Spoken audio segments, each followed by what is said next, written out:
스님, 오해입니다. 이건 정말 오해예요. 저는 그냥 이 고아놈을 불쌍해서 걷어준 것뿐입니다. 오해라고? 고아라고? 네가 고아를 만든 거잖아.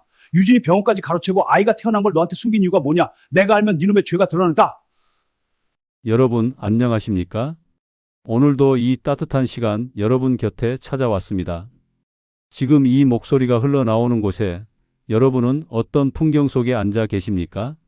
황혼빛이 서서히 물드는 베란다 앞에 앉아 계신 분도 계실 테고 오래된 라디오 앞에 무릎 담요를 덮고 앉아 계신 분도 계시겠죠. 혹시 아직 저녁 설거지가 끝나지 않은 부엌 한켠에 라디오를 틀어두신 분도 계실지 모르겠습니다. 어떤 풍경이든 좋습니다. 오늘 제가 들려드릴 이야기는 바로 그런 저녁 풍경에 어울리는 이야기이니까요. 따뜻하지만 뜨겁고 아프지만 결국은 따뜻해지는 이야기. 한 노인의 그리고 한 작은 아이의 이야기입니다. 본 사연을 시작하기 전 좋아요, 구독 꾹 눌러주세요. 저에게는 큰 힘이 된답니다. 그럼 본 사연 시작합니다. 여러분, 요리라는 게 참 묘합니다. 최상급 한우에 이슬 머금은 채소, 거기에 30년의 정성을 가득 넣으면 세상에서 가장 맛있는 음식이 될 것 같죠? 하지만 정작 그 음식을 누구와 나누느냐에 따라 혀끝에 닿는 맛은 천지 차이가 되곤 합니다. 같은 밥 한 그릇이라도 사랑하는 사람과 두 눈을 맞추고 마주 앉아 먹으면 그건 이 세상의 축복 같은 맛이 됩니다. 허나 텅 빈 식탁에서 홀로 먹으면 그 밥은 목구멍을 칼날처럼 훑고 지나가는 슬픔의 맛이 되기도 하지요. 같은 재료, 같은 손, 같은 레시피인데도 말입니다. 그것이 요리의 묘미이고 어쩌면 인생의 묘미이기도 합니다.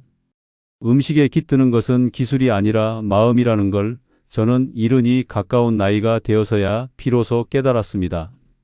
저는 평생을 그 맛의 정점에 서 있었다고 자부했습니다. 대한민국에서 내로라 하는 5성급 호텔의 총주방장. 빳빳하게 풀을 먹인 새하얀 조리복을 입고 주방에 들어서면 제 말 한마디는 곧 법이었습니다. 30명이 넘는 주방 식구들이 저를 중심으로 톱호드 바퀴처럼 맞물려 돌아갔고 제가 만든 요리 한 접시를 먹기 위해 사람들은 몇 달을 기꺼이 기다렸습니다.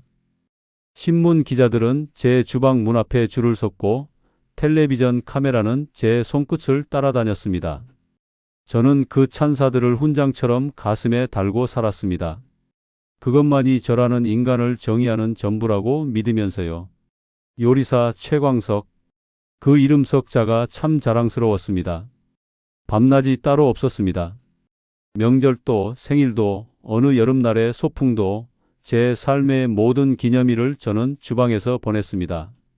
뜨거운 화구 앞에서 이마에 땀을 닦으며 그것이 가족을 위한 헌신이라고 혼자 믿으면서. 하지만 말입니다. 그 화려한 주방에 불이 꺼지고 수천만 원짜리 수입 가구가 즐비한 제 넓은 집으로 돌아오면 저를 기다리는 건 오직 차가운 적막뿐이었습니다. 현관문을 열 때마다 불어오는 그 냉기. 100평이 넘는 아파트 거실 한가운데 홀로 앉아 불도 다 켜지 않고 앉아 있으면 제가 마치 유령 같다는 생각이 들곤 했습니다. 신발장에 구두 부딪히는 소리조차 민망할 정도로 고요한 그 집에서 세상 최고의 요리사라는 제가 정작 자기 집 부엌에서는 아무것도 만들지 않았습니다. 아니, 만들 이유를 잃어버렸습니다. 누군가를 위해 요리한다는 것, 그 따스함의 이유가 없어진 뒤로 저희 집 부엌은 그저 넓고 비싼 조리 기구들이 늘어선 창고에 불과했습니다. 언젠가부터 아내도 집을 떠났습니다. 당신은 요리만 사랑하고 나는 그 요리에도 끼지 못했다고 말하며 그때도 저는 붙잡지 않았습니다. 그것이 지금도 참 부끄럽습니다. 시계의 초침 소리. 쬐깍, 쬐깍, 쬐깍. 냉장고 문이 열리는 소리. 찬물이 사발에 따라지는 소리. 숟가락이 사발에 부딪히는 달그락 소리. 고작 찬물에 대충 만 밥 한 그릇이었습니다.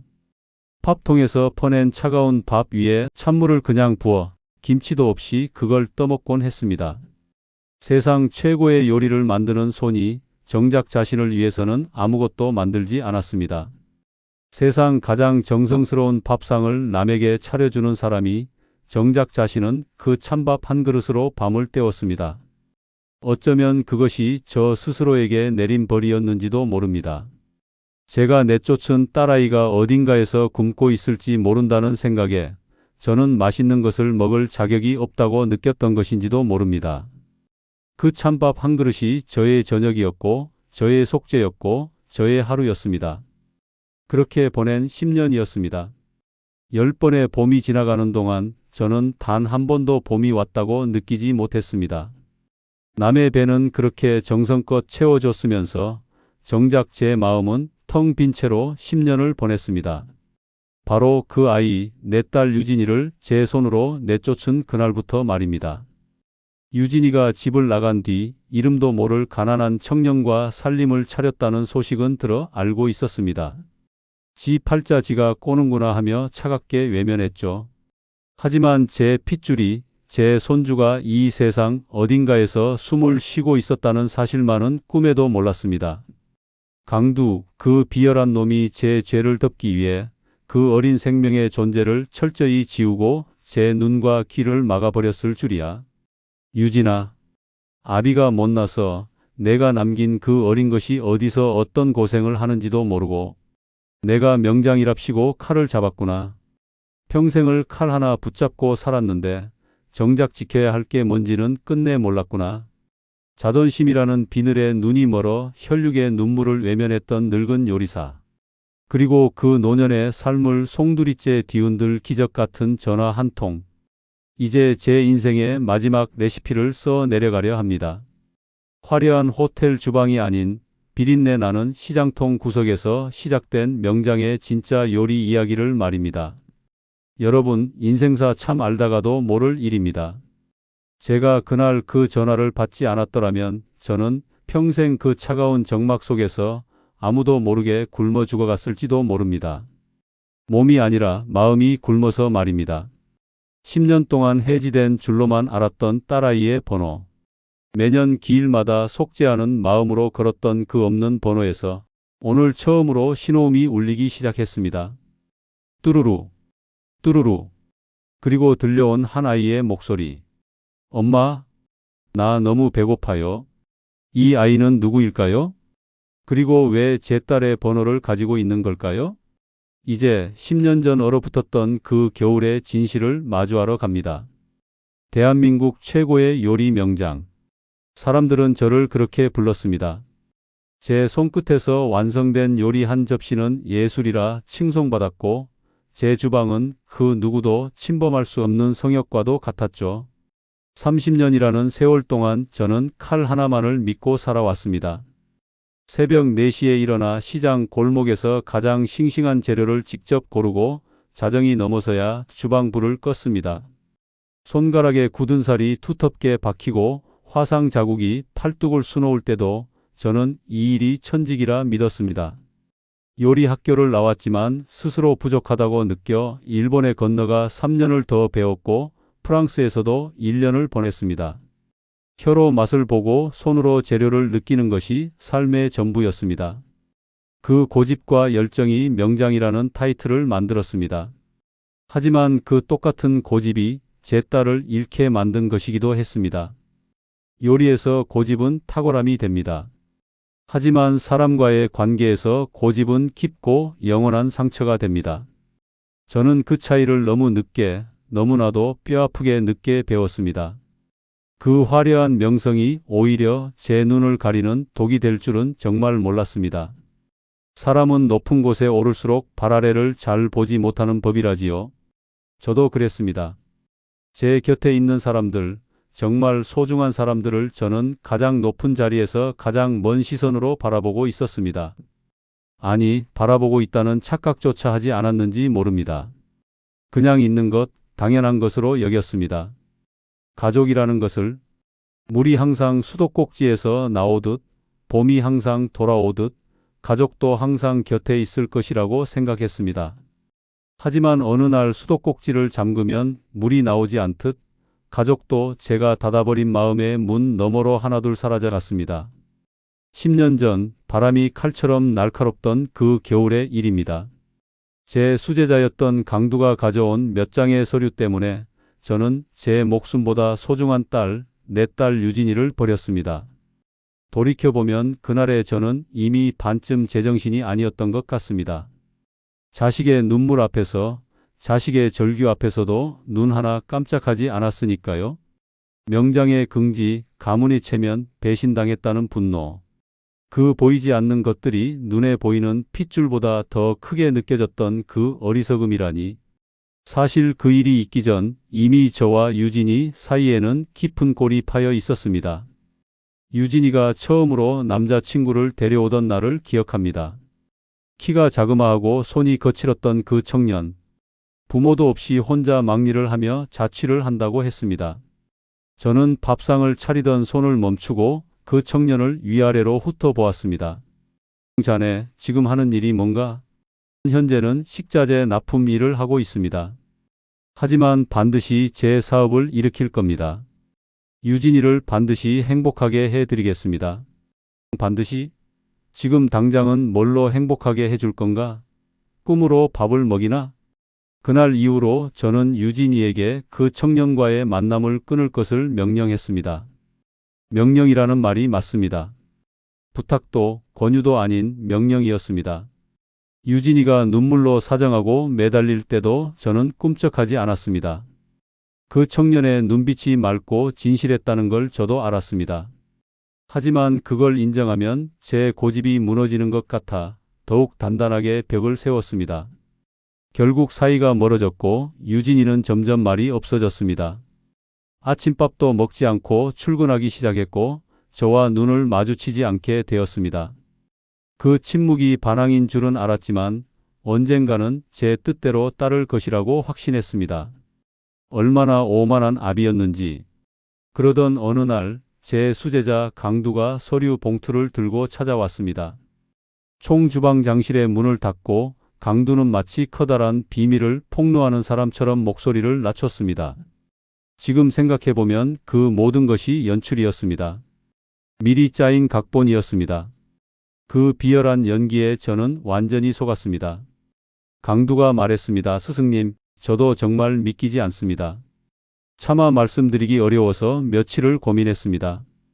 유진이가 경쟁 호텔 총주방장과 몰래 만나는 걸 제 두 눈으로 직접 봤습니다.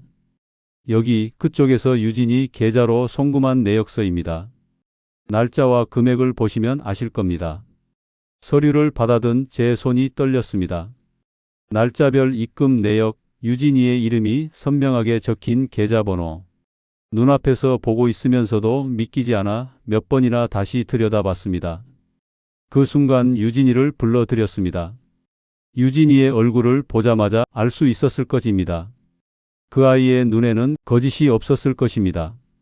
하지만 저는 무엇에 씌워 그 눈을 제대로 보지 못했습니다. 이미 손에 들린 서류가 모든 것을 결정해 버렸기 때문입니다. 그리고 거기에 유진이가 그 가난한 청년을 여전히 만나고 있다는 분노까지 뒤섞여 저는 이미 정상이 아니었습니다. 아빠, 아니에요. 저는 결백해요. 누군가 제 노트북을 몰래 쓴 거예요. 저 돈, 저도 모르는 돈이에요. 아빠, 저 좀 믿어줘요. 아빠가 절 믿어줘야 해요. 믿으라고? 증거가 눈앞에 있는데 뭘 믿어? 내 주방에 도둑은 필요 없어. 아빠, 제가 왜 그런 짓을 해요? 아빠 주방에서 세상에서 제일 소중한 사람이 저예요. 아빠, 제발 한 번만, 제발 제 말을 들어봐요. 당장 나가.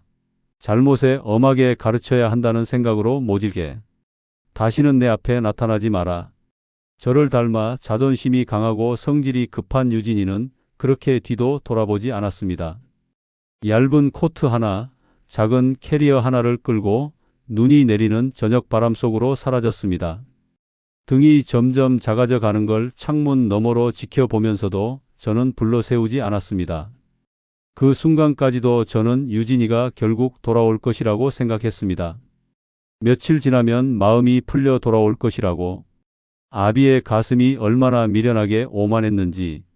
그 작아지는 등을 창유리에 손을 짚고 바라보면서도 저는 그 손을 문 손잡이로 가져가지 않았습니다.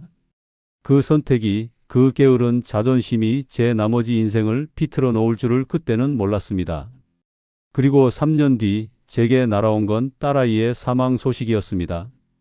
짧은 병명 몇 글자가 적힌 서류 한 장이 비서의 손을 통해 제 책상 위에 올라왔습니다. 저는 그 서류를 들고 한참 동안 아무 말도 하지 못했습니다. 창밖으로는 봄비가 내리고 있었는데 그 빗소리가 그렇게 원망스러울 수가 없었습니다. 딸아이가 죽어가는 동안 저는 무엇을 하고 있었느냐고, 세상은 이렇게 아무렇지도 않게 봄비를 내리느냐고. 저는 그 자리에서 1시간 동안 움직이지 못했습니다. 그런데 말입니다. 딸애를 보내고 반년쯤 지났을 무렵 제 주방으로 익명의 소포 하나가 배달되었습니다. 발신인은 없었고 안에는 폭사된 서류들과 녹취록이 들어 있었습니다. 강두와 경쟁 호텔 관계자가 주고받은 진짜 계약서. 그리고 강두가 유진이의 명의를 도용해 계좌를 만든 정황이 낱낱이 담겨 있었습니다. 강두 그놈은 딸애를 제거해야 스승의 사랑을 독차지하고 주방장 자리를 꿰찰 수 있다고 생각하여 제 딸을 파렴치한 배신자로 만들어버린 것이었습니다. 제 주방장 자리와 명예를 탐냈던 그 욕심 하나 때문에 유진이의 인생 전체를 집어삼킨 것이었습니다. 진실이 밝혀지자 강두는 짐도 챙기지 못한 채 호텔에서 도망치듯 사라졌습니다. 경찰 신고를 해봤지만 이미 증거가 모호했고 무엇보다 저는 그때 그 어떤 것도 할 기력이 없었습니다. 딸이 죽고 진실이 밝혀지고 아기는 도망갔습니다. 그리고 저만 남았습니다. 이 넓고 화려한 집에 이 무의미한 명성과 함께. 하지만 진실을 알면 뭐합니까? 제 딸은 이미 차가운 땅속에 묻혔는데 저는 그날 이후 화려한 명장 타이틀을 스스로 내려놓고 죄인처럼 살아왔습니다. 요리는 계속했습니다. 먹고 살아야 했으니까요. 하지만 예전의 열정은 없었습니다. 모든 것이 그냥 습관이었습니다. 살아있기 위한 최소한의 행위들이었습니다. 제 가슴 속의 주방불은 이미 꺼져 있었습니다. 그 죄의 무게를 짊어진 채 10년이 흘렀습니다. 그리고 오늘 저는 매년 하듯 딸아이의 번호를 눌렀습니다. 그런데 신호음이 갑니다. 뚜루루, 뚜루루, 뚜루루. 10년 동안 단 한 번도 울리지 않았던 그 번호에서 대체 누가 이 번호를 쓰고 있는 걸까요? 세월은 야속하게도 흘러 어느덧 10년이 지났습니다. 10년이라는 시간이 사람을 얼마나 다르게 만드는지 여러분은 아시는지요? 저는 그 10년 동안 겉으로는 전혀 달라진 게 없었습니다. 여전히 호텔 주방장이었고, 여전히 조리복을 입었고, 여전히 사람들의 찬사를 받았습니다. 기자들은 여전히 제 이름을 기사에 올렸고, 방송국에서는 가끔씩 출연 요청이 왔습니다. 하지만 속은 달랐습니다. 10년이라는 시간이 쌓인 제 속은 언제부터인지 아무 맛도 없는 음식 같아졌습니다. 보기엔 그럴듯한데 먹어보면 아무 감흥이 없는 그런 음식 말입니다. 겉은 멀쩡한데 속이 텅 빈 빵처럼. 미쉐린별을 받은 요리사의 가슴속이 그렇게 공허했습니다. 10년 동안 화려한 껍데기 안에 든 것은 오직 해안과 자책뿐이었습니다. 매년 유진이의 기일 무렵이 되면 저는 인사불성이 될 때까지 술을 마십니다. 쓴 술도 독한 술도 가리지 않고 마십니다. 술을 마시지 않고는 견딜 수 없는 회한과 자책이 온몸을 짓누르기 때문입니다. 유진이 기일만 되면 호텔에 연락해 이틀간 휴가를 냅니다. 처음엔 단 하루였는데 해가 갈수록 하루로는 모자랐습니다. 그리고 혼자 집에서 소주를 마십니다. 유진이의 사진 앞에 작은 밥상을 차려놓고 저는 그 앞에 무릎을 꿇고 앉습니다. 아이 몫의 밥은 먹지 않습니다. 그냥 바라봅니다. 밥이 식어 굳어도. 그것이 제가 할 수 있는 유일한 속죄였습니다. 유진이의 사진 속 얼굴은 웃고 있습니다. 그 웃음이 저는 그렇게 아프게 느껴졌습니다. 웃는 얼굴로 날 보는 것이 화난 얼굴보다 더 가슴을 베는 것이더군요. 화가 나서 노려보는 얼굴이었다면 저도 그나마 버틸 수 있었을 겁니다. 하지만 그 환하게 웃는 얼굴 앞에서 저는 매번 무너졌습니다. 그리고 술기운이 한창 무르익을 무렵 저는 습관처럼 이제는 존재하지 않을 딸아이의 번호를 눌렀습니다. 처음엔 그냥 눌러봤습니다. 딸의 목소리가 담긴 자동응답이라도 들릴까 싶어서요. 하지만 유진이의 번호는 이미 해지된 지 오래였습니다. 통신사가 번호를 회수하고도 한참이 지났겠지요. 매년 기일마다 그 번호를 눌렀고 매년 같은 멘트가 흘러나왔습니다. 잠시 후, 지금 거신 번호는 없는 번호입니다. 다시 확인하시고 걸어주시기 바랍니다. 저는 그 소리가 저를 꾸짖는 유진이의 목소리 같아 한참을 울다 잠들곤 했습니다. 아빠, 없는 번호예요. 더 이상 저한테 전화하지 마세요. 그런 말처럼 들렸습니다. 저는 그 차가운 안내 멘트가 흘러나올 때마다 고개를 숙이고 소주잔을 비웠습니다. 어떤 애는 소주를 2병, 어떤 애는 3병을 비웠습니다. 그것이 제 10년의 의식이었습니다. 한 번도 빠지지 않고 매년 그 없는 번호에 전화를 걸고 그 없는 번호에 대고 소주를 마시는 것이 저와 유진이 사이에 남은 유일한 연결이었습니다. 그런데 오늘 믿을 수 없는 일이 일어났습니다. 평소처럼 소주를 2병쯤 비우고 눈이 반쯤 감겨오던 그 시간에 저는 습관처럼 유진이의 번호를 눌렀습니다. 그리고 기다렸습니다. 지금 거신 번호는 없는 이 흘러나오길. 하지만 뚜루루 뚜루루 뚜루루 신호음이 길게 끊기지 않고 이어졌습니다.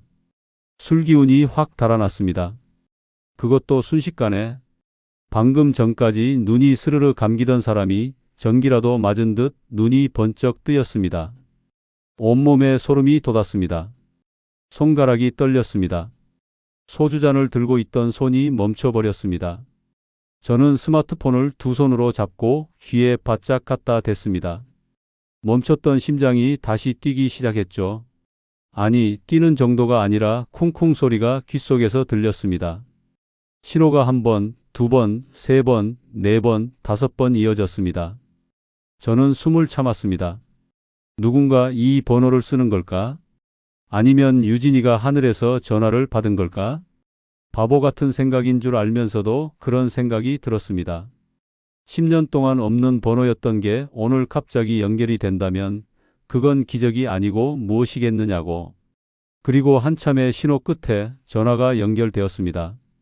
아무 말도 들리지 않았습니다. 잠시의 정적이 흐르고 그때 들려온 것은 아주 작고 가는 어린아이의 목소리였습니다.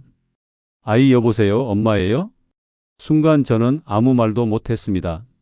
목이 막혔습니다. 그 2마디가, 그 여린 2마디가 제 심장 한가운데를 파고드는 것 같았습니다. 엄마예요. 엄마를 찾는 아이. 이 번호로 엄마를 찾는 아이가 있다면 이 아이는 도대체 누구인 것일까? 저는 겨우 입을 열었습니다. 누구니 너 누구야? 엄마가 이 전화기 절대 끄지 말라고 했는데 언제 올지 모르니까 꼭 받으라고 했는데 엄마 언제 와요? 저 너무 배고파요. 아저씨가 자꾸 때려요. 심장을 송곳으로 찌르는 것 같았습니다. 세상에 그 어떤 말도 저를 이렇게 무너뜨릴 순 없을 것이라고 생각했습니다. 그런데 이 작은 아이의 짧은 말 한마디가 10년 동안 쌓아놓은 제 모든 방어막을 한 번에 허물어 버렸습니다. 배고파요. 아저씨가 때려요. 이 2마디 안에 얼마나 많은 고통이 담겨 있는지 아이는 알까요? 그 한마디가 한 늙은 남자의 가슴에 불을 지폈다는 것을. 그 아이의 목소리는 유진이가 어릴 때와 너무나도 닮아 있었습니다. 유진이가 5살 무렵 제가 늦은 밤 주방에서 일하고 있을 때 잠에서 깨어나 아빠 배고파요 라고 부르던 그 가늘고 여린 목소리. 그 목소리가 전화기 너머에서 들려오는 것 같았습니다. 저는 손을 부들부들 떨며 비서에게 전화를 걸었습니다. 지금 당장 이 번호 위치 추적을 지시했습니다. 최대한 빠르게 아무한테도 말하지 말고. 전화를 끊고 나서도 한참 동안 저는 그 자리에서 움직이지 못했습니다. 소파에 등을 기댄 채 손에 들고 있던 소주잔을 바닥에 내려놓았습니다. 술이 더 이상 필요하지 않았습니다. 무언가가, 뜨겁고 날카로운 무언가가 가슴속에서 꿈틀거리기 시작했습니다. 오랫동안 죽어있던 것이 살아 움직이는 것 같았습니다. 아이는 엄마를 기다리며 전화기를 끄지 않고 있었습니다. 배가 고파도 맞으면서도 그 전화기를 붙들고 엄마를 기다렸습니다. 유진이가 그 아이에게 무언가를 부탁했다는 걸 알 수 있었습니다. 죽기 전에 아이에게 이 번호를 알려줬을 겁니다. 언제가 될지 모르지만 이 번호로 전화가 올 테니 절대 끄지 말라고. 그 전화가 오면 반드시 받으라고. 유진이는 아빠가 언젠가 전화할 것이라는 걸 알고 있었던 것입니다. 매년 기일마다 없는 번호에 전화를 거는 아비를 딸은 하늘에서 알고 있었던 것인지도 모릅니다. 잠시 후 핸드폰 메시지 알림음. 비서의 문자가 도착했습니다. 위치 추적 결과가 도착했습니다. 비서가 보내온 메시지에는 주소 하나와 상호명이 적혀 있었습니다. 저는 그 이름을 보는 순간 숨이 멎었습니다. 강두의 명품 비빔밥. 10년 전 제 딸을 모함하고 도망쳤던 그 비열한 강두. 그 놈이 아직도 살아서, 그것도 내 손자가 있는 그곳 바로 옆에. 분노가 차오르는 것을 느꼈습니다. 온몸에 피가 한꺼번에 머리로 솟구치는 것 같았습니다. 하지만 당장 뛰쳐나가지 않았습니다. 그놈이 제 손자를 인질 삼아 무슨 짓을 할지 몰랐으니까요. 저는 선글라스를 깊게 눌러쓰고 차에 올라탔습니다. 강두의 식당으로 들어선 저는 아무 말 없이 자리에 앉았습니다. 메뉴판에는 비빔밥 하나뿐이었습니다. 저는 조용히 비빔밥을 주문했습니다. 그리고 한 입을 떠서 입에 넣는 순간 저는 더 이상 참을 수 없었습니다. 바로 그 맛이었습니다. 제가 딸에게만 몰래 전수했던, 오직 유진이만이 낼 수 있던 그 맛이 지금 강두의 간판 아래서 팔리고 있었습니다. 저는 천천히 선글라스를 벗었습니다. 과연 그 비열한 강두의 눈빛은 어떻게 변했을까요? 그날 밤 저는 잠을 이루지 못했습니다. 천장만 바라보며 이런저런 생각들이 소용돌이치는 머릿속을 달래지 못했습니다. 아이는 누구일까? 유진이의 번호를 가지고 있다는 게 무슨 의미일까? 유진이가 그 아이에게 무언가를 부탁했다면 그건 어떤 연결고리 때문일까? 생각을 할수록 가슴이 두근거렸습니다. 두근거림인지 두려움인지 모를 그 경계 어딘가의 감각이었습니다. 저는 몇 번이나 자리에서 일어났다 다시 누웠습니다. 뒤척이다 보니 어느새 새벽 2시가 넘었습니다. 창밖으로 도시의 불빛이 아직도 환하게 빛나고 있었습니다. 세상은 여전히 돌아가고 있었습니다. 하지만 제 머릿속은 10년 전 그 겨울 저녁 어딘가에 멈춰 있는 것 같았습니다. 날이 밝았습니다. 저는 새벽같이 일어나 찬물로 세수를 하고 오랜만에 말끔하게 옷을 차려입었습니다.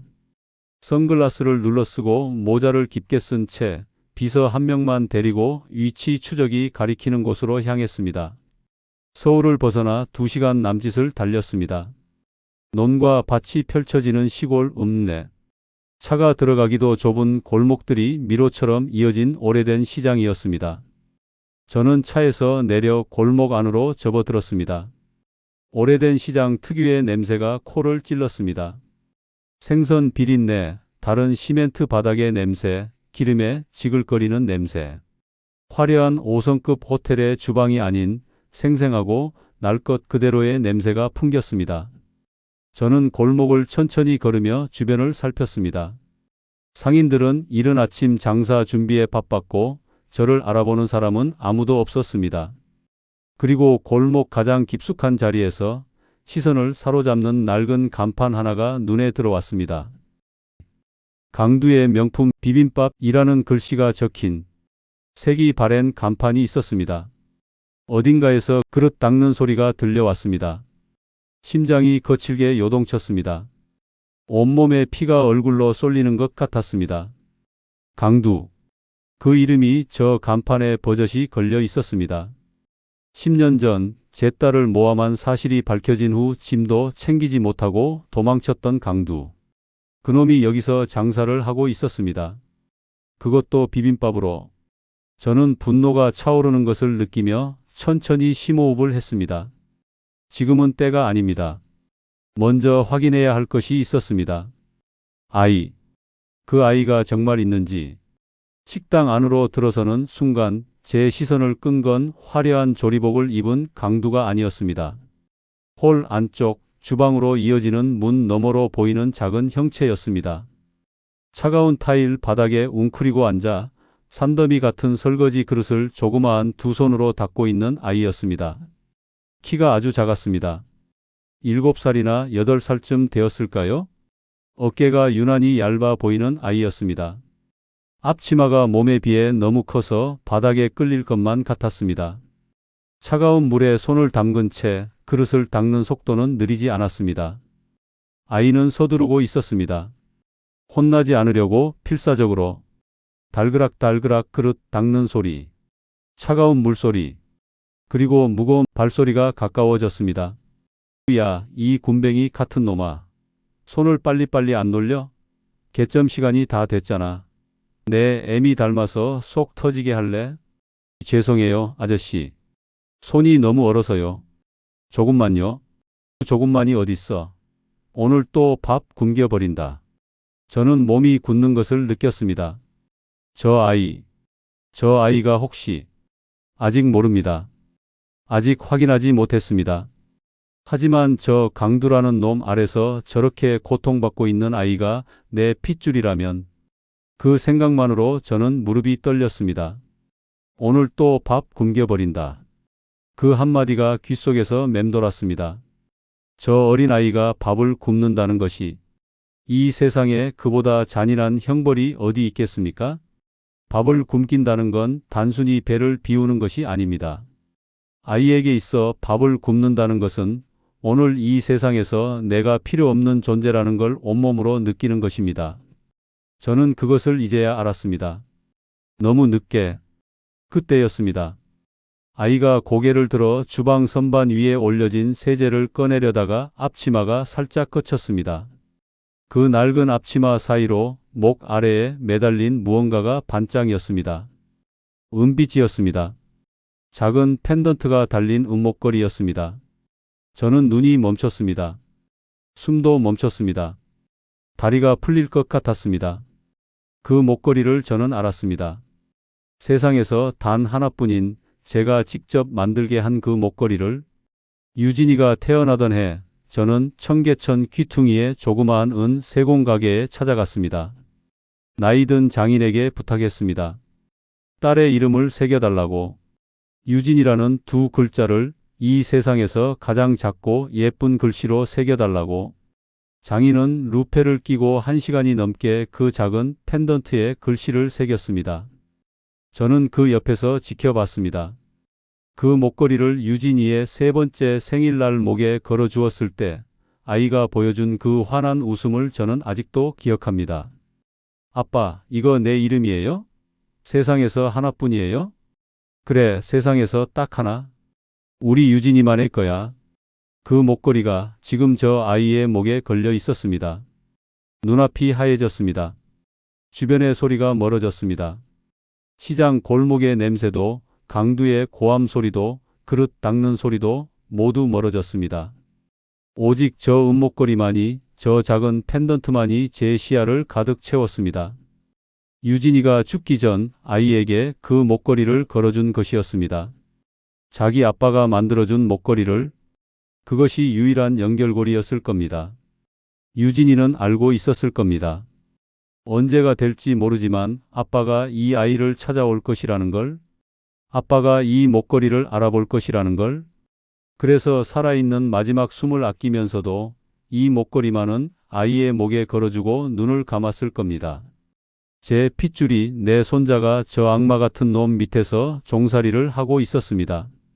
차가운 바닥에 웅크리고 껍질이 벗겨지도록 그릇을 닦으며 유진이가 남긴 단 하나의 선물이 이 차가운 시장 골목 한 구석에서 이렇게 살고 있었습니다. 저는 손을 주먹으로 쥐었습니다. 손톱이 손바닥을 파고드는 게 느껴졌지만 아프지 않았습니다.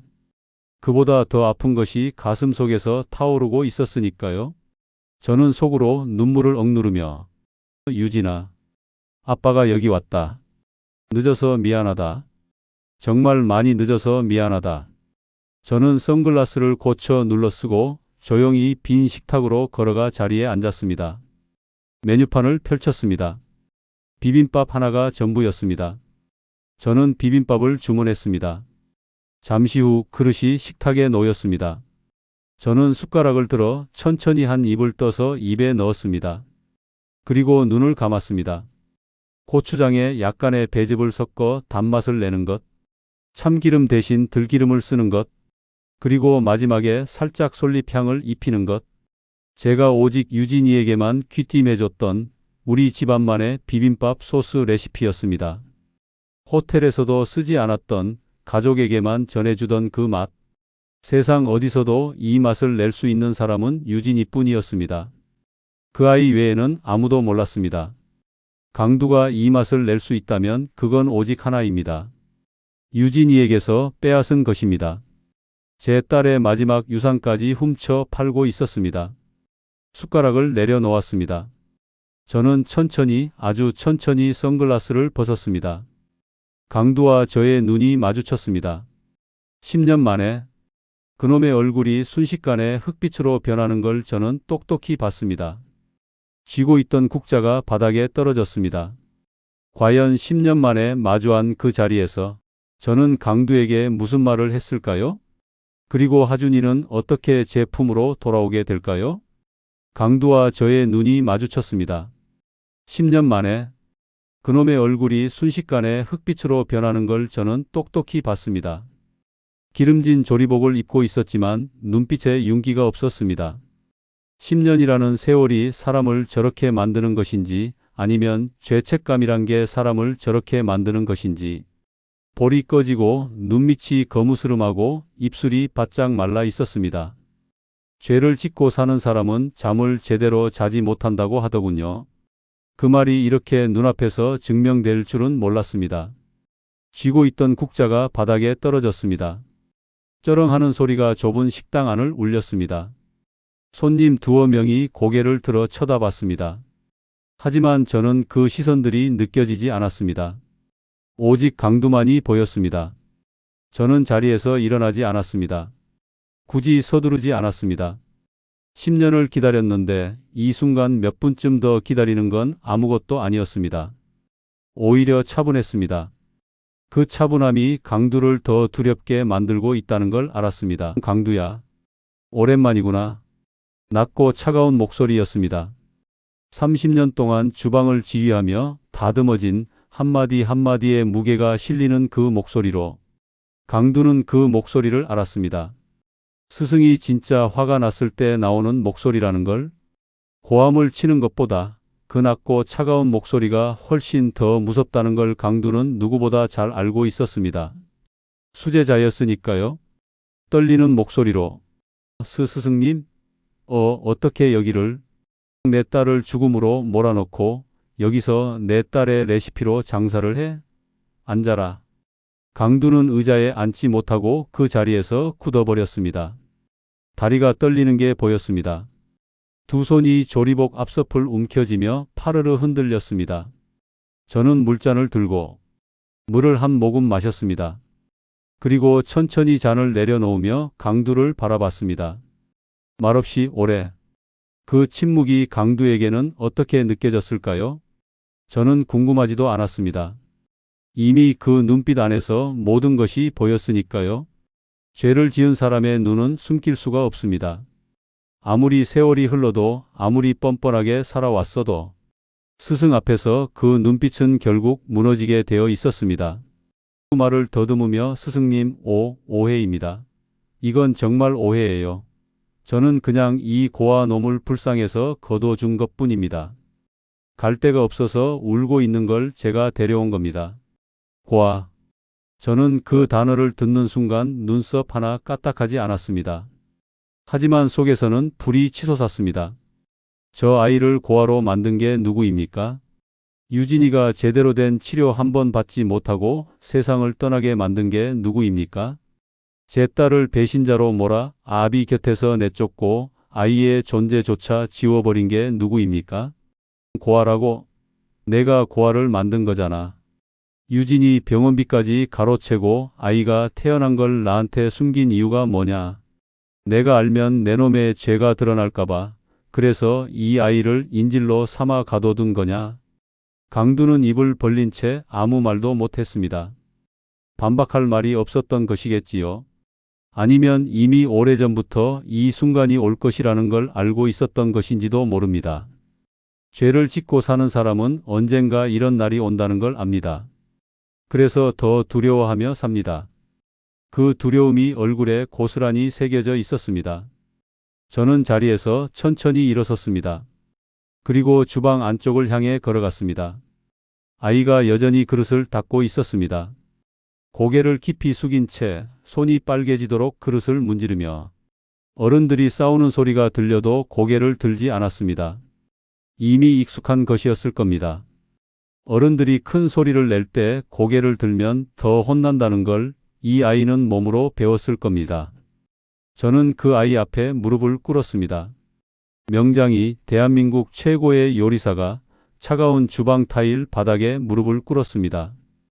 예전의 저라면 상상도 못할 일이었습니다. 하지만 지금 이 순간 이 아이 앞에서 용서를 빌고 어떤 일이 있었는지 설명해 주는 것이 가장 먼저 해야 할 일이었습니다. 아이가 고개를 들었습니다. 그리고 저와 눈이 마주쳤습니다. 유진이의 눈이었습니다. 형태도 색깔도 그 눈빛도 유진이를 그대로 닮은 눈이었습니다. 눈 아래 작은 점 하나까지도 저는 그 순간 숨이 멎는 것 같았습니다. 살아있는 유진이가 저를 바라보는 것 같았습니다. 그 눈이 묻고 있었습니다. 아빠, 왜 이제 왔어요? 목이 메어 하주나? 할아버지가 왔다. 이제 무서워하지 마라. 할아버지가 너무 늦어서 정말 미안하다. 하준이 겁에 질려 몸을 뒤로 빼며 할아버지요? 손을 내밀며 그래. 너 엄마가 아빠한테 남겨준 선물이 너란 걸 이제야 알았다. 이리 와라. 아이는 한동안 그 자리에서 움직이지 않았습니다. 낯선 어른의 손을 잡는다는 것이 얼마나 무서운 일인지 이 아이는 누구보다 잘 알고 있었을 겁니다. 세상의 어른들은 손을 내밀었다가도 결국엔 그 손으로 때렸으니까요. 그게 이 아이가 살아오며 배운 어른이라는 존재였을 겁니다. 저는 서두르지 않았습니다. 그냥 손을 내민 채로 기다렸습니다. 아이가 준비될 때까지. 한참 후 아이가 조그마한 손을 내밀었습니다. 껍질이 벗겨지고 세제로 짓무른 그 손을 저는 두 손으로 꼭 감쌌습니다. 그 손이 이렇게 차가울 수가 있나요? 한겨울 시냇물처럼 차가웠습니다. 이 작은 손이 매일 아침 차가운 물에 담겨 그릇을 닦았을 것을 생각하니 가슴이 두 쪽으로 갈라지는 것 같았습니다. 명장의 손이 그 작은 손을 감쌌습니다. 30년 동안 수천 가지 요리를 만들어 온 손이 지금 이 순간 처음으로 가장 중요한 것을 쥐었습니다. 그때 뒤에서 강두가 울부짖었습니다. 강두는 경찰에게 끌려가며 스승님, 살려주십시오. 저도 어쩔 수 없었습니다. 유진이가 죽고 나서 이 아이를 시설에 보내려니 마음이 아파서 그래서 제가 거두어 키운 겁니다.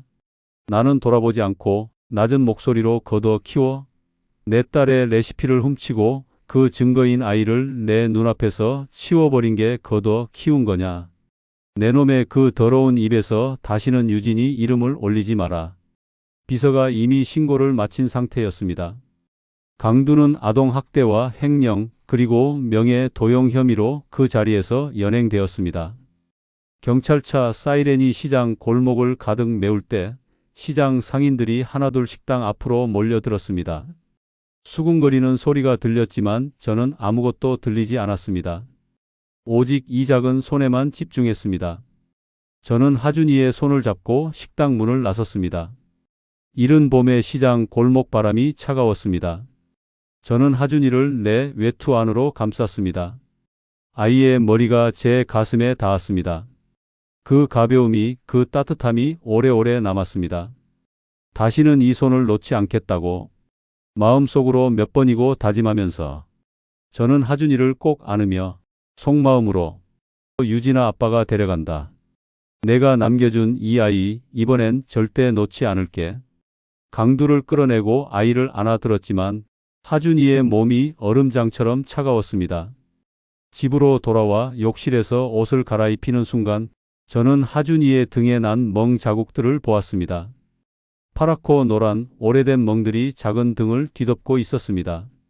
아이는 이 모든 걸 혼자 견뎌왔던 겁니다. 단 한 번도 하소연할 곳 없이. 과연 하준이는 저를, 이 늦어버린 할아버지를 받아들여 줄 수 있을까요? 여러분, 정이라는 게 때로는 참 서글프게 다가올 때가 있습니다. 악인을 벌한다고 해서 잃어버린 10년이 돌아오는 건 아니니까요.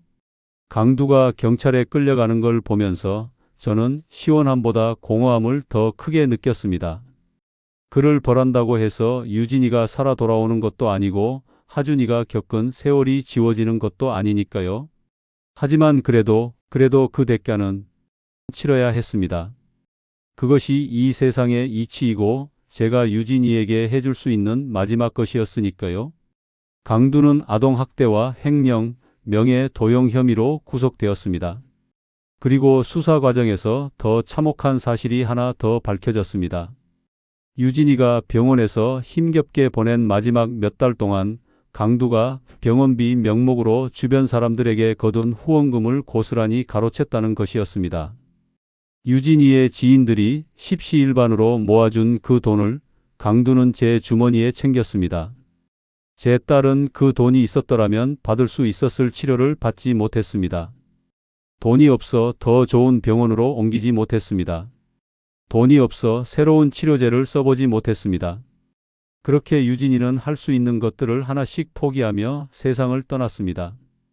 그 사실을 알았을 때 저는 그 자리에서 한참 동안 움직일 수가 없었습니다. 가슴이 무너지는 게 아니라 가슴이 사라지는 것 같았습니다. 텅 비어버리는 것 같았습니다. 10년 동안 버텨온 그 공허함과는 또 다른 더 깊고 더 차가운 공허함이었습니다. 세상에 이런 인간이 있다는 것이, 스승의 사랑을 독차지하겠다는 욕심 하나로 사람의 목숨까지 빼앗을 수 있다는 것이. 저는 그날 밤 유진이의 사진 앞에 엎드려 한참을 울었습니다. 미안하다는 말밖에 나오지 않았습니다. 그 말밖에 할 수 있는 것이 없었습니다. 집으로 돌아온 첫날, 저는 하준이를 욕실로 데려갔습니다. 따뜻한 물을 틀었습니다. 수증기가 피어오르는 욕실 안에서 저는 아이에게 조심스럽게 말을 건넸습니다. 하준아, 따뜻한 물에 들어가렴. 아프지 않아? 하준이 잠시 망설이다가 괜찮아요. 아이는 처음엔 욕조에 발을 담그는 것도 머뭇거렸습니다. 따뜻한 물이 낯설었던 것인지 아니면 이 상황 자체가 낯설었던 것인지, 누군가 자신을 위해 따뜻한 물을 받아준다는 것, 그 평범한 일이 이 아이에게는 낯선 일이었을 겁니다. 저는 억지로 서두르지 않았습니다. 아이 옆에 쭈그리고 앉아 기다렸습니다. 마침내 아이가 욕조 안에 천천히 들어가 앉았습니다. 그리고 물안개 사이로 드러난 아이의 등, 팔, 다리를 봤습니다. 저는 그 자리에서 손을 멈췄습니다. 곳곳에 남은 시퍼런 멍 자국, 오래된 흉터들, 그것들이 그 작은 몸 위에 지도처럼 새겨져 있었습니다. 새로 생긴 것도 있었고 아물다 만 것도 있었고 이미 오래전에 생겨 검붉게 가라앉은 것도 있었습니다. 한두 번이 아니었습니다. 오랜 시간에 걸쳐 반복적으로 새겨진 흔적들이었습니다. 이 아이가 혼자 버텨온 시간들이 그 몸 위에 그대로 새겨져 있었습니다. 저는 손을 들어 아이의 등을 닦아주면서 눈물이 흘러내리는 걸 느꼈습니다. 소리 없이 저의 눈물이 욕조의 물에 섞여 들어갔습니다. 하준이는 뒤돌아보지 않았습니다. 저는 다행이다 싶었습니다. 이 늙은 할아버지가 이렇게 무너지는 모습을 보여주는 건 아직은 아니었습니다. 하지만 눈물을 참을 수가 없었습니다. 저는 속으로 눈을 감으며 유진아, 아빠가 죄인이다. 저렇게 작은 아이가 혼자 버텼을 그 시간들을 생각하면 아빠는 아무 할 말이 없다. 미안하다. 정말 미안하다. 아이를 씻기고 뽀송뽀송한 수건으로 감싸 말린 뒤 새로 사다 놓은 잠옷을 입혔습니다. 하준이는 잠옷 소매를 만지작거리며 한참을 쳐다봤습니다. 보드라운 면 소재의 잠옷이었습니다. 새 것이었습니다. 하준이를 데려오기 전 저는 비서에게 아이 옷을 사오도록 했습니다. 사이즈를 몰라 여러 벌을 사왔는데 그중 가장 작은 것을 입혀보니 그것도 조금 컸습니다. 그 헐렁한 잠옷이 마음을 더 아프게 했습니다. 새 옷이 신기했던 것인지 아니면 자신을 위해 준비된 무언가가 낯설었던 것인지 저는 말없이 그 모습을 바라봤습니다. 그 모습만으로 이미 가슴이 가득 찼습니다. 침대에 눕히고 이불을 덮어주었습니다. 어떤 집에서 어떤 잠자리에서 자왔을지 모르는 아이가 처음으로 제대로 된 침대에 누웠습니다. 이불이 두텁고 보드라웠습니다. 아이는 잠시 천장을 바라보더니 이내 눈을 감았습니다. 저는 자리에서 일어나려 했습니다. 그때 하준이가 갑자기 제 손을 꼭 잡았습니다.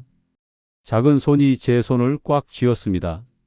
놓지 않으려는 듯 힘을 주어 하준이 어둠 속에서 아주 조그마한 목소리로 할아버지, 이제 나 안 떠나요? 엄마처럼 하늘 날아가는 거 아니죠? 저는 그 자리에 다시 앉았습니다. 목이 메었습니다. 이 아이에게 하늘나라란 무슨 의미일까요?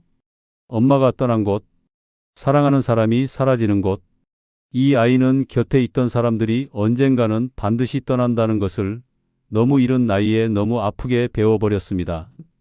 그 작은 손이 제 손을 놓지 않는 이유가 거기 있었습니다. 이 손을 놓으면 이 사람도 떠날까봐, 눈을 감으면 아침에 이 사람이 없을까봐, 그 두려움이 이 작은 손에 담겨 있었습니다. 저는 그 손을 두 손으로 감싸며 단단하게 말했습니다. 그래, 하준아. 절대 안 떠난다. 할아버지는 여기 있어. 내일도 모레도 그 다음 날도. 할아버지가 맛있는 거 다 해줄게. 배고프면 언제든 말해. 무서우면 언제든 불러. 하준이. 잠시 후 기어 들어가는 목소리로 약속이에요? 약속이다. 아이가 안심한 듯 눈을 감았습니다. 그리고 오래지 않아 깊고 고른 숨소리가 방 안을 채우기 시작했습니다. 저는 그 옆에 앉아 한참 동안 아이의 얼굴을 바라봤습니다. 자는 모습이 유진이를 참 많이 닮았습니다. 입술 모양, 눈썹 선, 코끝 다 유진이였습니다. 유진이가 어릴 적 제 방 침대에서 자던 모습이 겹쳐 보였습니다. 그때 저는 그 모습 옆에 앉아 있지 않았습니다. 새벽 시장에 나가야 했으니까요. 주방 준비를 해야 했으니까요. 언제나 더 중요한 일이 있었습니다. 그 자는 모습을 바라보는 이 시간이 이렇게 소중한 것인지 그때는 몰랐습니다. 아이가 자는 걸 바라보는 이 시간이 세상 어떤 요리보다, 세상 어떤 찬사보다 값진 것이라는 걸. 저는 조용히 방문을 닫고 나와 거실 소파에 앉았습니다. 불도 켜지 않은 채로 어둠 속에서 저는 처음으로 제 자신을 솔직하게 마주했습니다. 평생을 명장으로 살아온 사람, 칼 하나로 세상을 제패한 것 같았던 사람, 하지만 정작 가장 소중한 것을 지키는 방법을 끝내 배우지 못했던 사람, 그 사람이 바로 저였습니다. 눈물이 흘렀습니다. 이번엔 참지 않았습니다. 어둠 속에서 실컷 울었습니다. 유진이 앞에서도 참았고 하준이 앞에서도 참았던 눈물을 아무도 없는 그 어둠 속에서 처음으로 다 쏟아냈습니다. 소리를 죽이며 울었습니다. 어깨가 들썩였습니다. 70이 가까운 노인이 한밤중 불 꺼진 거실에서 혼자 소리 없이 울었습니다. 그래도 괜찮았습니다. 이제는 울 수 있는 이유가 생겼으니까요. 슬픔만이 아니라 지켜야 할 것이 생긴 사람의 눈물이었으니까요. 다음 날 새벽 저는 5시에 눈이 떴습니다. 하준이가 일어나기 전 저는 주방에 들어섰습니다. 30년 동안 입어온 명장의 조리복 앞에서 저는 한참을 서 있었습니다. 이 조리복이 상징하는 것들이 머릿속에 스쳐 지나갔습니다. 명예, 권위, 찬사, 훈장. 하지만 그 무거운 것들 아래서 저는 그동안 얼마나 가벼운 사람이었는지 저는 서랍에서 가위를 꺼내 들었습니다. 이제 마지막 장으로 갑니다. 명장이 진짜 요리를 시작하는 그날로 아이가 깊은 잠에 빠진 그날 새벽 저는 주방에 들어섰습니다. 시계는 새벽 5시를 가리키고 있었습니다. 창밖은 아직 어두웠습니다. 도시의 불빛이 저 멀리 드문드문 빛나고 있었고 골목 어딘가에서 고양이 울음소리가 한번 짧게 들렸다 사라졌습니다. 그 고요한 새벽 주방에서 저는 옷장 깊숙이 보관해뒀던 것을 꺼냈습니다. 30년 동안 입어온 제 화려한 명장 조리복이었습니다. 빳빳하게 풀을 먹인 흰 조리복, 가슴에 달린 명장 배지, 소매에 수놓인 호텔 엠블럼. 저는 그것을 주방 식탁 위에 펼쳐놓고 한참을 바라봤습니다. 30년이라는 시간이 담긴 옷이었습니다. 새벽 4시에 시장 골목을 누볐던 기억, 주방 고참들에게 혼나며 처음 칼 잡는 법을 배우던 기억, 처음 제 이름으로 요리를 선보이던 날의 떨림, 그리고 명장 타이틀을 받아던 날 단상 위에서 흘렸던 뜨거운 눈물까지. 이 조리복 안에는 그 모든 것들이 담겨 있었습니다. 하지만 그 화려한 기억들 중 어디에도 가족이라는 단어는 없었습니다. 가족과 함께 한 저녁, 가족을 위해 차린 밥상, 가족의 웃음소리, 단 하나도 없었습니다. 그 사실이 새벽 어둠 속에서 이렇게 선명하게 느껴진 적이 없었습니다. 이 조리복은 빛나는 훈장이 아니었습니다. 가족을 등지고 주방으로 달아나던 시간들의 증거였습니다. 호텔 주방장의 권위, 그 무거운 자부심이 다 무슨 소용이겠습니까? 내 가족 하나 지키지 못한 명예는 썩은 음식보다 못한 것이었습니다. 아무리 비싼 식재료도, 아무리 정교한 기술도 사랑 없이 차린 밥상은 결국 공허할 뿐입니다. 저는 그 사실을 이르니 가까운 나이가 되어서야 깨달았습니다. 참 긴 시간을 돌아온 것입니다. 하지만 늦었다고 멈출 수는 없었습니다. 새로운 레시피를 위해서는 낡은 그릇을 먼저 비워야 하는 법이니까요. 저는 주방 서랍에서 가위를 꺼냈습니다. 그리고 조리복에 가위를 댔습니다. 첫 번째 자름에 손이 잠깐 떨렸습니다. 그러나 멈추지 않았습니다. 천천히, 그리고 단호하게. 서걱서걱 30년의 시간이 잘려 나갔습니다. 명장 배지가 바닥에 떨어졌습니다. 딸그락 소리가 새벽 주방에 울렸습니다. 저는 그것을 줍지 않았습니다. 서걱서걱 가위질하는 소리, 천이 잘리는 소리, 배지가 타일 바닥에 떨어지는 소리, 그리고 긴 정적. 누군가 봤다면 미쳤다고 했겠지요. 30년의 훈장을 새벽 주방에서 혼자 가위로 자르는 늙은 요리사라니. 하지만 저는 이것이 맞다는 걸 알았습니다. 새로운 레시피를 위해서는 낡은 그릇을 먼저 비워야 하는 법이니까요. 이 조리복을 잘라내는 것은 무언가를 잃는 것이 아니었습니다. 오히려 오래 묵혀두었던 짐을 내려놓는 것이었습니다. 이제 저는 화려한 가니쉬나 비싼 소스 대신 오직 하준이만을 위한 요리를 하기로 결심했습니다. 오직 이 아이의 건강과 웃음을 위한 요리를. 최고의 요리사가 가장 평범한 밥상을 차리기로 결심한 그 새벽이 제 인생에서 가장 중요한 아침이었습니다. 요즘 제 일상은 완전히 달라졌습니다. 새벽같이 일어나 호텔로 출근하는 대신 시장에 나갑니다. 하준이가 좋아하는 먹거리를 고르는데 1시간이 걸립니다. 토마토는 꼭 한 번 더 눌러보고 고기는 색깔을 꼼꼼히 확인합니다. 생선 가게 아주머니와 오늘 들어온 생선이 뭔지 이야기도 나눕니다. 두부 가게 할머니는 저를 알아보고 먹어보라며 한 모 잘라주십니다. 예전엔 이 모든 게 귀찮았습니다. 혼자 먹을 게 뻔하니까요. 하지만 지금은 그 시간 하나하나가 다 즐겁습니다. 이것을 하준이가 먹을 것이라고 생각하면 어떤 것도 귀찮지 않습니다. 오히려 더 좋은 것을 사주지 못해 아쉽습니다. 시장 골목을 걷는 발걸음이 가볍습니다. 장바구니가 무거워질수록 마음은 오히려 가벼워집니다. 이상한 일이지요. 하지만 사랑이 그런 것 같습니다. 무거운데 가볍고 불편한데 행복한 것. 하준이는 처음 며칠은 밥을 잘 먹지 못했습니다. 배가 고파도 표현을 못하는 아이였습니다. 제가 밥을 차려도 먹어도 되는지 눈치를 봤습니다. 숟가락을 들었다가도 제 눈치를 슬쩍 살폈습니다. 저는 그게 마음이 아팠습니다. 얼마나 오래, 얼마나 자주 굶었으면 배가 고파도 표현하지 못하는 몸이 됐을까? 얼마나 자주 밥상 앞에서 혼났으면 밥을 먹는 것조차 눈치를 봐야 했을까? 저는 매 끼니마다 하준이 앞에 밥을 차려놓고 먼저 숟가락을 들었습니다. 그리고 맛있다고 말했습니다.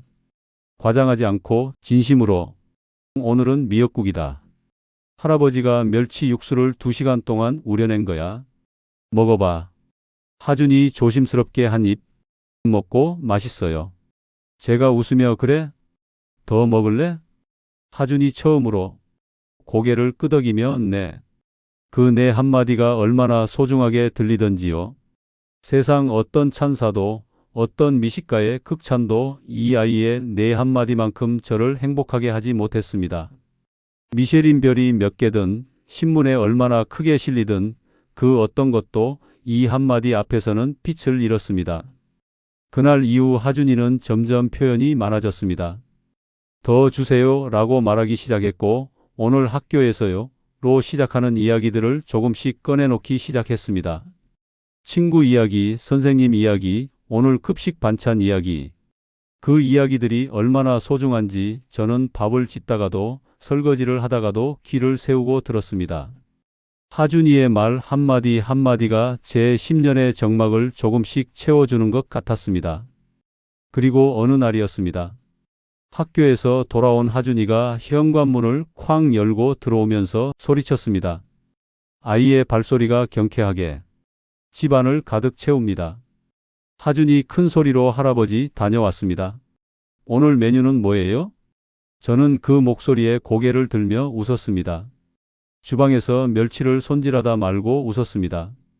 오늘 메뉴는 뭐예요? 이 말이 이렇게 예쁘게 들린 적이 있었나 싶었습니다. 30년 동안 주방에서 요리를 해오면서 이렇게 가슴이 두근거린 적이 없었습니다. 어떤 VIP 손님도 어떤 화려한 시식 행사도 이 아이의 이 한마디 앞에서는 빛이 발했습니다. 저는 주방에서 고개를 내밀며 자, 오늘은 하준이가 좋아하는 소고기 무국이랑 달걀 말이야. 손 씻고 와. 하준 식탁에 앉아 한 입 가득 넣고 눈을 동그랗게 뜨며 우와. 할아버지 요리가 진짜 세상에서 제일 맛있어요. 엄마가 해줬던 맛이랑 똑같아요. 그 말 한마디에 10년의 응어리가 녹아내렸습니다. 눈물이 나왔습니다. 하지만 하준이한테 보이지 않으려고 얼른 주방으로 돌아섰습니다. 주방 싱크대 앞에 서서 저는 몇 번이나 눈을 깜빡였습니다. 엄마가 해줬던 맛이랑 똑같아요. 유진이가 저에게 배운 그 맛을 유진이가 하준이에게 해줬던 것이겠지요. 그리고 그 맛이 지금 제 손을 통해 다시 이 식탁에 올라왔습니다. 유진이가 살아있는 동안 이어주지 못했던 그 연결이 지금 이 밥상 위에서 이어지고 있었습니다. 유진이가 완성하지 못한 마지막 레시피를 이제 제가 대신 완성하고 있는 것 같았습니다.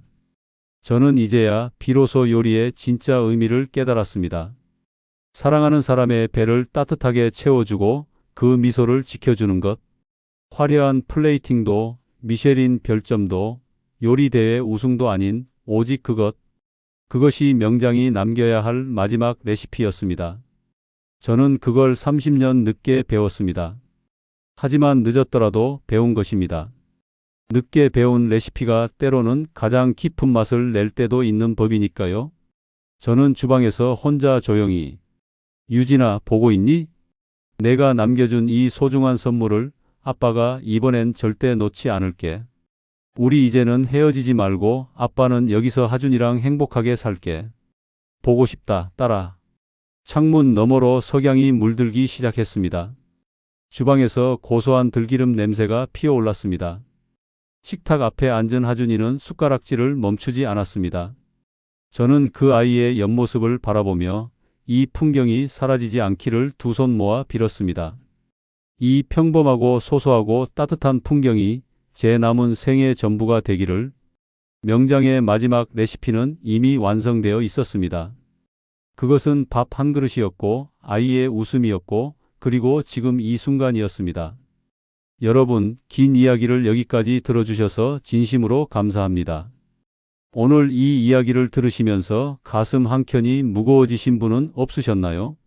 아니면 오래된 무언가가 살짝 녹아내리는 기분을 느끼신 분도 계셨을까요?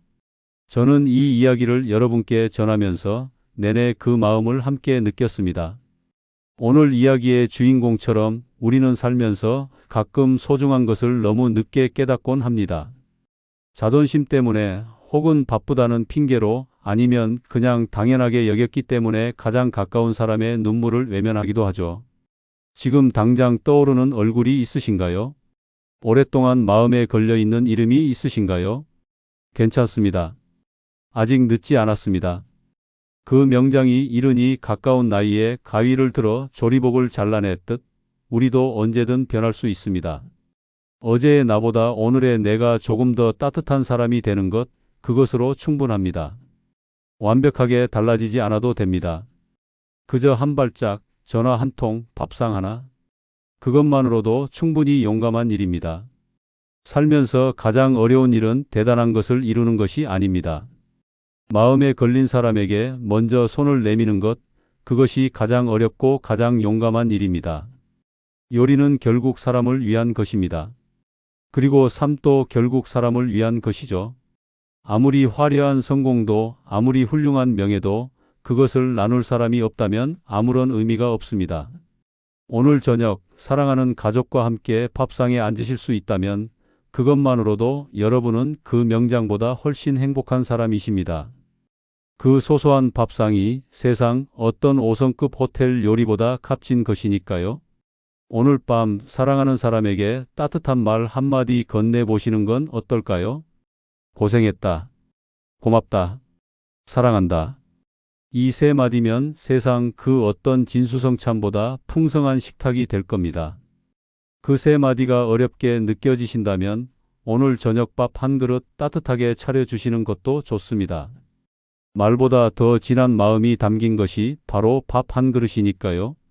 그 한 그릇 안에 사랑이 있고 미안함이 있고 그리움이 있고 그리고 함께 살아가겠다는 약속이 있습니다. 그것이 이 세상에서 가장 완성된 레시피입니다. 여러분의 따뜻한 노후를 응원합니다. 본 영상에 공감하고 위로 받으셨다면 제 행복입니다.